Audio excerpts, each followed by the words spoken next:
Today I'm going to be demonstrating how to put on PPE and when to use it.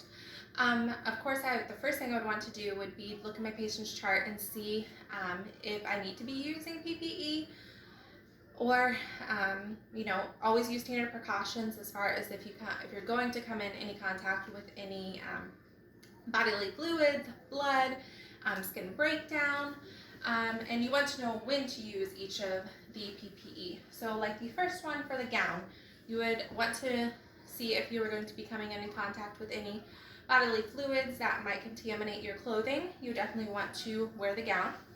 The next one being the mask. The mask, either the N95 or just a regular mask. The N95 is more for airborne as far as TB, or this mask you would use more for like a respiratory infection. And then you just want to make sure that the N95 and this mask fit you correctly. And with the N95, you would want to make sure that it was fitted just for you. And then the next thing is the shield or the goggles. The shield or the goggles you would want to use if you were going to be having splashing, for instance, like wound irrigation. You would definitely want to wear those.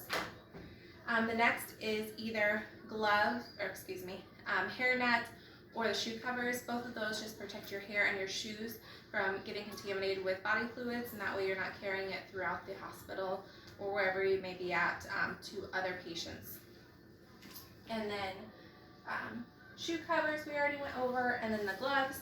The gloves you would want to have on no matter what, if it was direct or indirect infection, to protect yourself and dispose of and wash your hands after you're done with those. So we're going to start applying the PPE. The first thing we are going to put on is the gown. So the gown, you want to make sure that you get out of the package and hold at the shoulders, making sure it's not touching the ground. And then you would want to put on like so and tie your top first and then your bottom.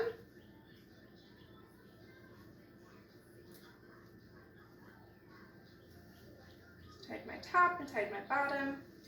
You would not want to bring the back around and tie it due to contamination. And then also if for some reason this did not fit you properly and you needed two, you would want to do the opposite. You would want to put the first one in the back and then bring the second one around the front.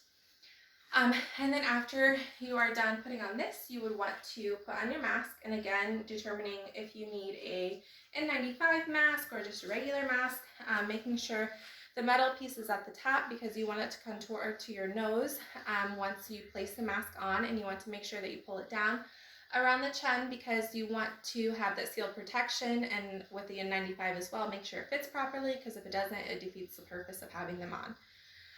If I were to put this one on, it has the ear loop, so I'd put one on and then the other, and of course pulling it up and around and pinching and making sure it comes around and it fits good. So I'm going to pull this down so you can hear me for a second. If I had the tie ones, I would place, again, make sure the metal strip was up. I would tie the top and then tie the bottom.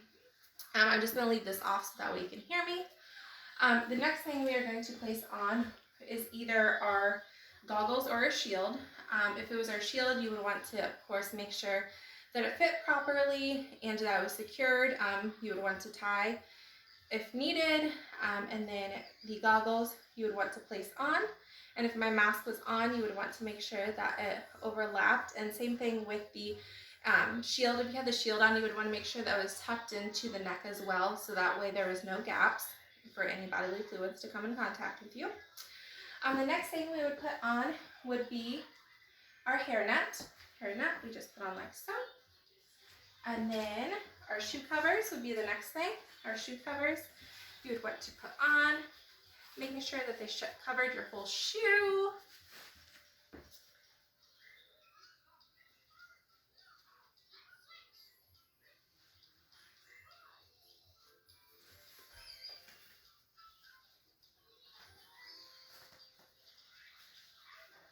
And then once that was on all correctly, I would want to put my gloves on. And my gloves, of course, I've washed my hands prior to starting all of this. So I would want to, the easiest way I found is to kind of hold on to this because you want it to go over, so that way you're protecting yourself and not having any gaps. and put on like so there's no gaps, and it definitely would help if these were longer gloves. Then I will put on this hand.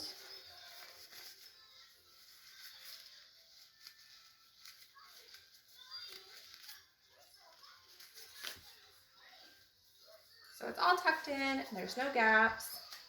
So the next thing we're going to be doing is, let's stay up a little bit better. And this was already tied, I just didn't want to tie it and rip it off there.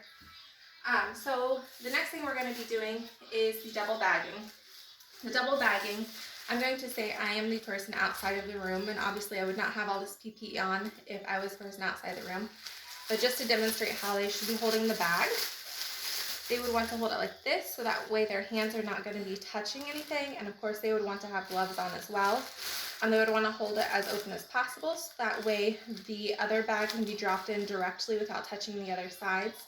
And then once it was in, the person on the outside would fold it up and tie it and put the biohazard tag on it, or per facility guidelines to dispose of that.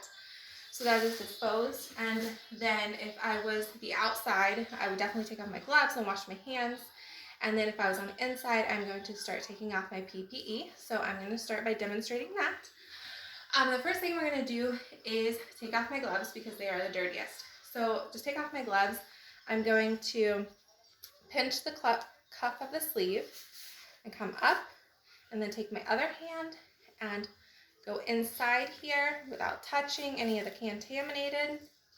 Hold on to that, and then you can dispose of it per facility guidelines in the receptacle. So I'm just going to throw it over here. And then the next thing I'm going to take off would be my gown. So my gown, I have my hands free now without my gloves on. I'm going to reach in and pull, so that way it breaks that back strap and the neck strap. But I just didn't do it for this instance because I wanted to save this so it didn't get ruined. So I'm going to pull it out first, and then I'm going to take my one hand and slide it down, keeping it away from my body and folding it in. So that way it was on the inside, which has not been contaminated. And then slide my other arm in and take that, and now it's all inside out. So I would roll it away from my body, and then once it was rolled away from my body, I would dispose of that as well. And then the next thing I'm going to be taking off would be my hair cover. Hair cover, I just take one finger, staying away from my face. I would have it here and then pull it back away from my face and dispose of that. And the next thing I would do is if I had my face shield on and or my goggles. So first I would take off my goggles. I would take them off by the earpieces. You would want to reach back as far as you could, not touching your face. Bring them away from and disposing of those as well. And then the face mask or shield, and if it, depending on what face mask I had on, like if I had this one on still to demonstrate, put it back on here. I would take one loop and then come around the other loop and just holding like this. I do not want to touch the front of this mask because it's contaminated, and dispose of that. If I had a tie one on, I would do my lower ties first and then my upper ties and keep it just by the edge of the tie itself, so that way again we're not touching the least amount possible and the least contaminated. And then now I'm going to be taking off my shoe covers. So my shoe covers, again, I just take my one finger, slip it off, peel it around inside out, and dispose of. One finger in the back, flip around, dispose of, and then I would wash my hands, and that is all.